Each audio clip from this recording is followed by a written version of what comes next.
Ano bro? Nagkita kayo ng ex mo? Hindi ko ex si Sarah, okay? At wala akong plano maging ex siya kasi kapag naging kami, hindi ko na siya pakakawalan. Wala siya. Alam mo ba bro, siya lang yung nag-iisang babaeng nagugustuhan ko since we were in college.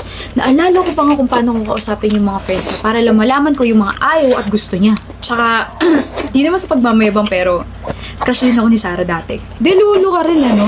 Hoy, totoo yun. Tsaka hinihiling ko na sana magkaroon na kami ng progress para kami na, tapos kikiligin ako, tapos sabay kami mag-skincare. Skincare, pag nagkita kami, may ibibigay ako sa kanya. Ano?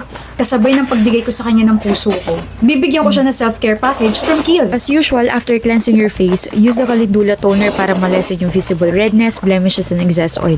Then proceed with your serum and eye cream kung meron man. Next is to use this Calendula skin soothing and stabilizing emulsion.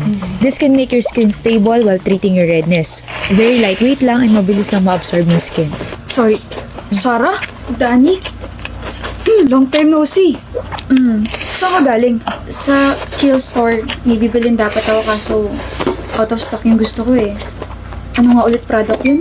Yung Calendula Stabilizing Emulsion? Oh, alam mo yun? Sorry, ako yata yung nakakuha ng last stock.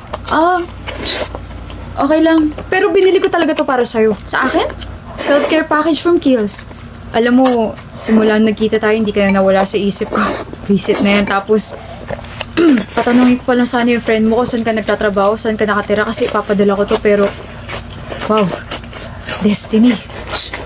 Gusto ko malaman mo na totoo yung mga sinabi ko na I like you since we were in college. Hindi halata. Hindi ko naman kasi pinapahalata eh. Ikaw lang yung halata dyan na kasyaw kasi kapag tinititigan pala kita, kinikilig ka na. Kapal mo! Mas makapal na ba yung mukha ko kung yayayain kita kumain ng lunch? Wala.